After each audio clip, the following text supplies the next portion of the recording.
Good morning students. हमारा नया chapter है आज इलास्टिसिटी ऑफ डिमांड।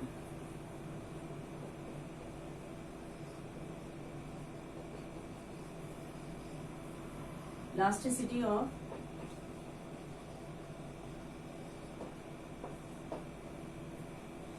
ये माइक्रो इकोनॉमिक्स में एक इम्पोर्टेंट चैप्टर है, मांग की लोच या इलास्टिसिटी ऑफ डिमांड। मांग की लोच को जानने से पहले मांग का नियम क्या है ये भी आपको जानना होगा। मांग का नियम कीमत तथा मांगी गई मात्रा के विपरीत संबंध को व्यक्त करने वाला नियम मांग का नियम कहलाता है।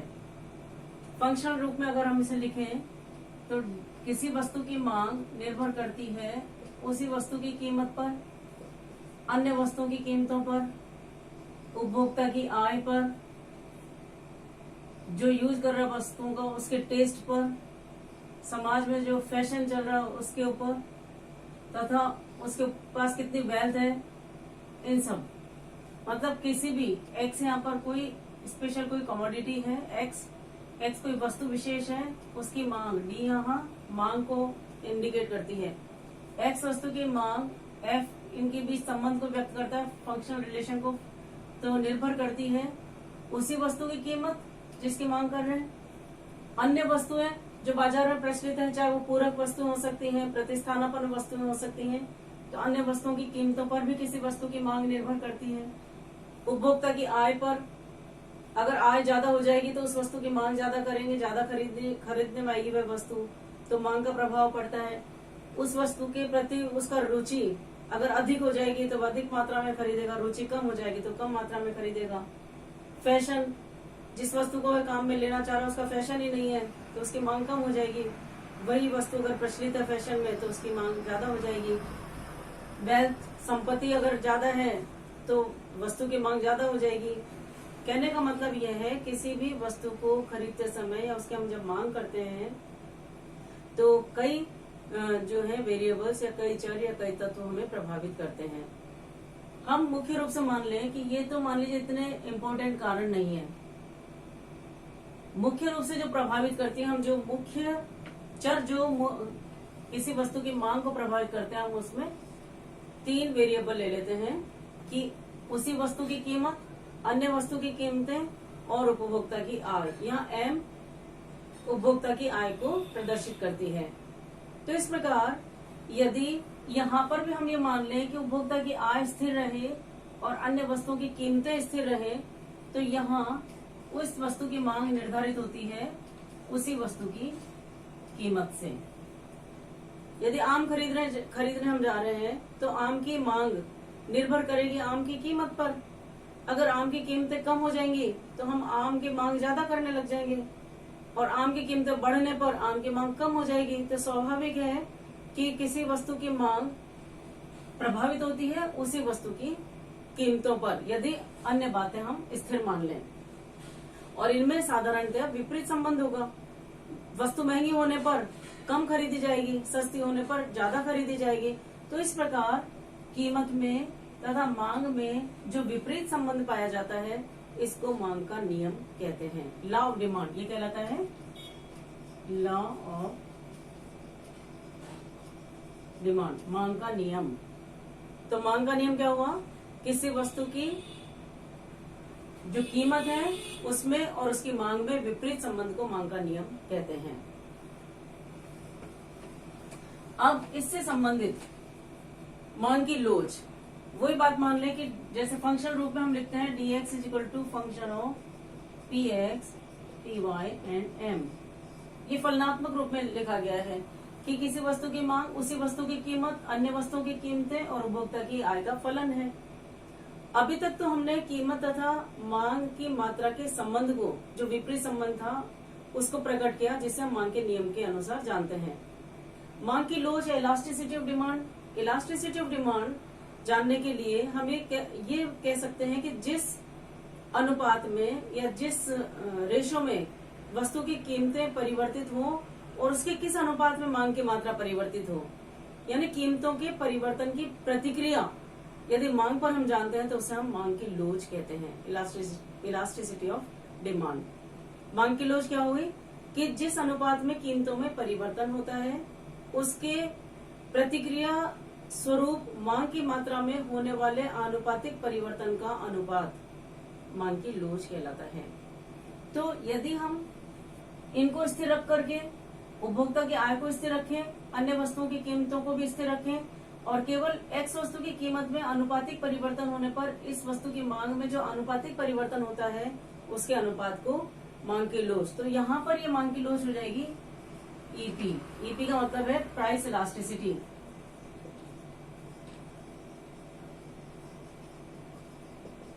प्राइस इलास्टिसिटी ऑफ डिमांड, ये मांग की कीमत लोच कहलाएगी। अब मांग की कीमत लोच के बारे में विभिन्न अर्थशास्त्रियों ने परिभाषाएं दी हैं। कीमत लोच की जब हम बात करते हैं तो केवल उसी वस्तु की कीमत में परिवर्तन का प्रभाव मांग की मात्रा पर देखते हैं, लेकिन ये परिवर्तन आनुपातिक, कीमतों में आनुपातिक परिवर्तन होने पर मांग में जो आनुपातिक परिवर्तन हुआ है उसका अनुपात ईपी या price elasticity of demand, price elasticity of demand कहलाती है।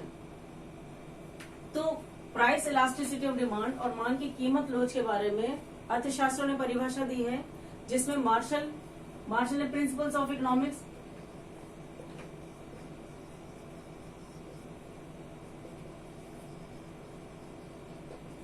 ये मार्शल की प्रसिद्ध पुस्तक है प्रिंसिपल्स ऑफ इकोनॉमिक्स, अर्थशास्त्र के सिद्धांत। इसमें उन्होंने बताया है कि किसी वस्तु की कीमत में आनुपातिक परिवर्तन का भाग यदि उसकी मांग की मात्रा में आनुपातिक परिवर्तन में लगा दिया जाता है तो इससे मांग की कीमत लोच ज्ञात की जा सकती है। इसी तरह से बोल्डिंग ने बताया है, बोल्डिंग की बुक का नाम है इकोनॉमिक एनालिसिस।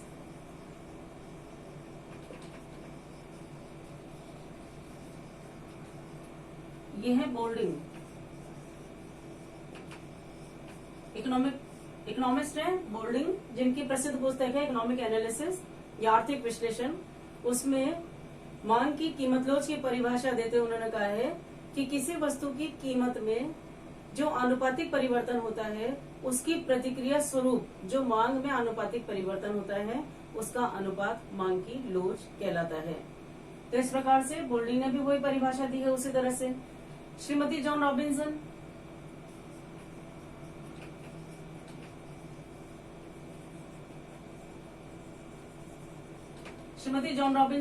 इनकी जो बुक थी वो मैक्रो इकोनॉमिक्स।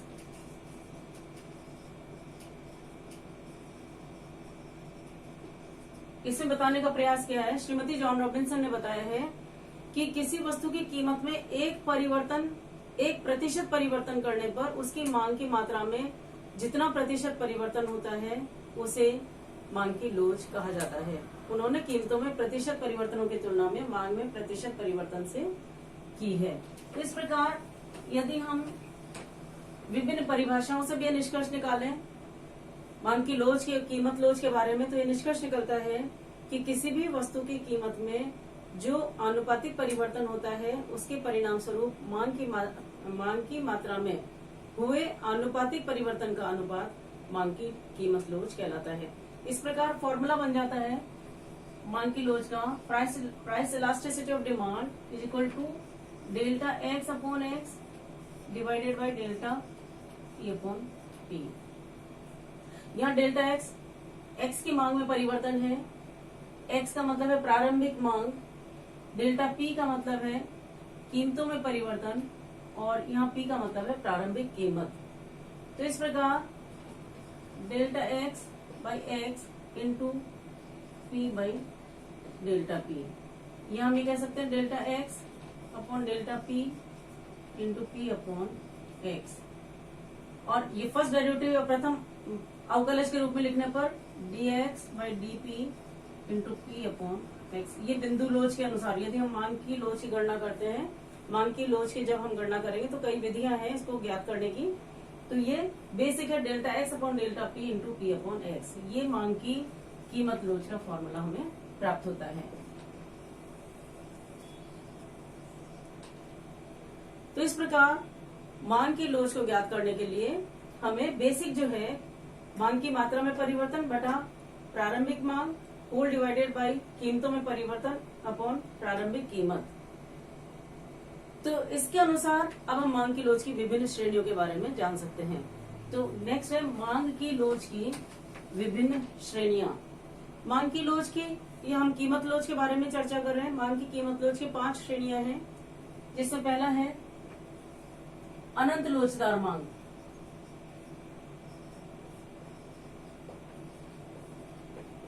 मांग की लोच का अनंत लोचदार होना।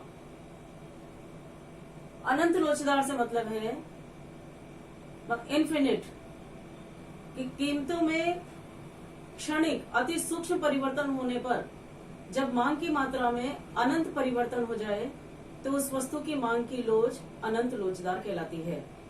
अत्यंत सूक्ष्म या नगण्य नहीं के बराबर परिवर्तन हो जब कीमतों में, और मांग में अनंत रूप से परिवर्तन हो जाए तो उस वस्तु की मांग की लोच अनंत लोचदार कहलाती है। इसे रेखा चित्र द्वारा भी समझ सकते हैं। जैसे ओ एक्स अक्ष पर एक्स वस्तु को मापा जाए, ओ वाई अक्ष पर कीमत को मापा जाए, तो यहाँ अगर क्षैतिज रूप में यदि हमें, क्योंकि कीमत नगण्य परिवर्तित है या एक और एंडलेस है, कितनी भी मात्रा, जब कीमतों में परिवर्तन ना भी हो और मांग उसके अनंत रूप से बढ़ जाए तो यह हमें मांग वक्र क्षैतिज रूप में ओ एक्स अक्ष के समानांतर रूप में प्राप्त होता है। तो यहाँ price elasticity is equal to infinite हमें ज्ञात होती है। अब हम ये देखेंगे कि ऐसा व्यवहार में हमें देखने को नहीं मिलता।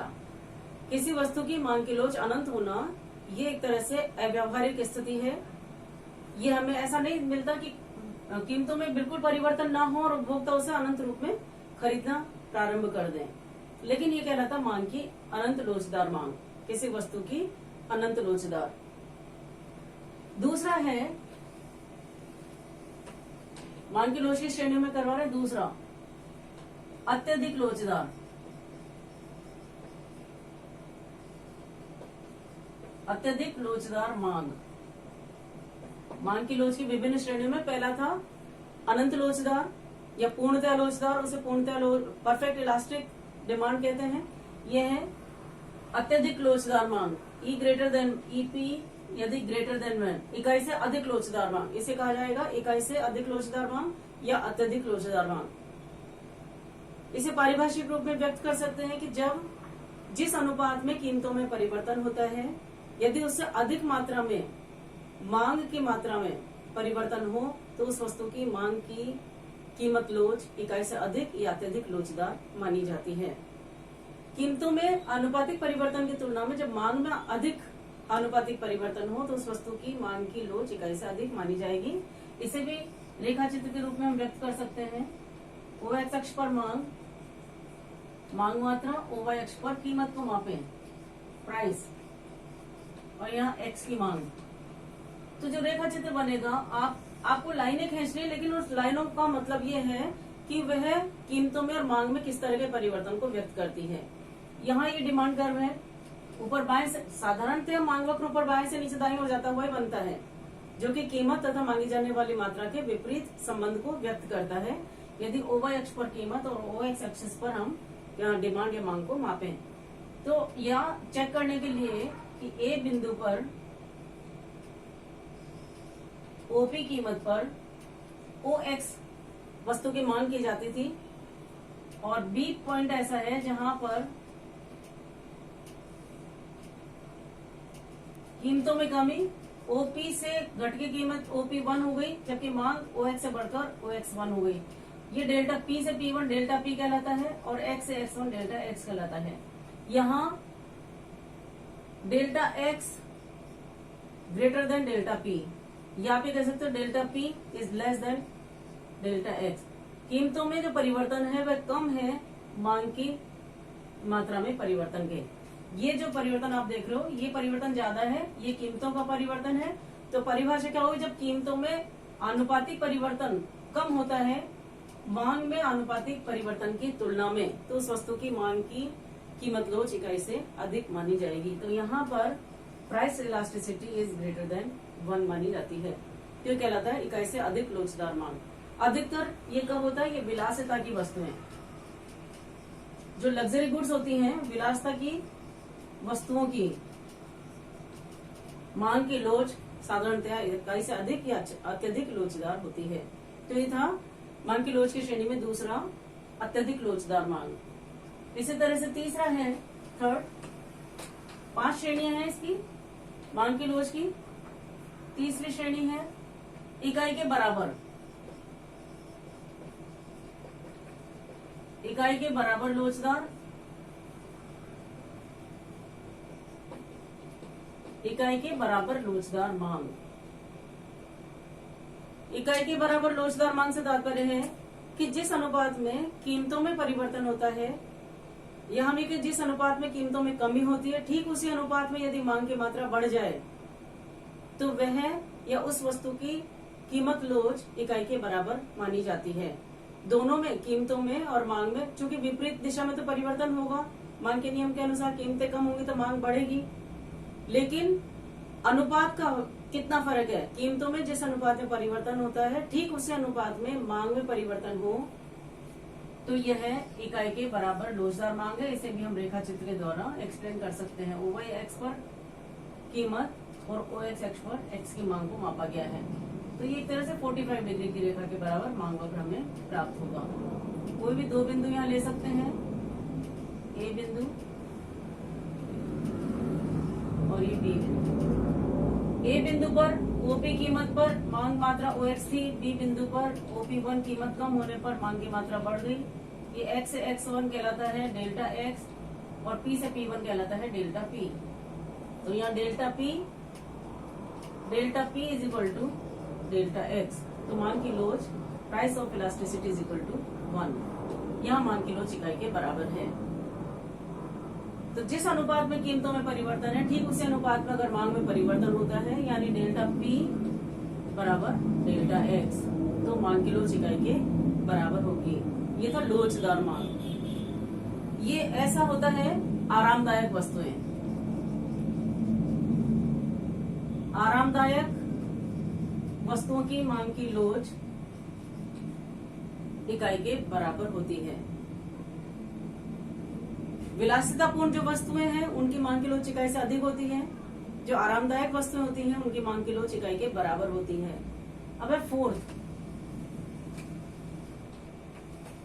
बेलोचदार मांग। फोर्थ नंबर, बेलोचदार मांग या मांग की लोच का इकाई से कम होना। मांग की लोच का इकाई से कम होना पारिभाषिक रूप में इसे भी हम एक्सप्लेन कर सकते हैं कि जिस अनुपात में कीमतों में परिवर्तन हुआ है या जिस अनुपात में कीमतें कम हुई हैं उससे कम अनुपात में जब मांग की मात्रा बढ़े तो ऐसी स्थिति में उस वस्तु की मांग की कीमत लोच या मांग की लोच इकाई से कम है। यानी कीमतों में परिवर्तन अधिक होगा, मांग में परिवर्तन कम होगा। तो इसे भी डायग्राम या रेखा चित्र से आप समझ सकते हो।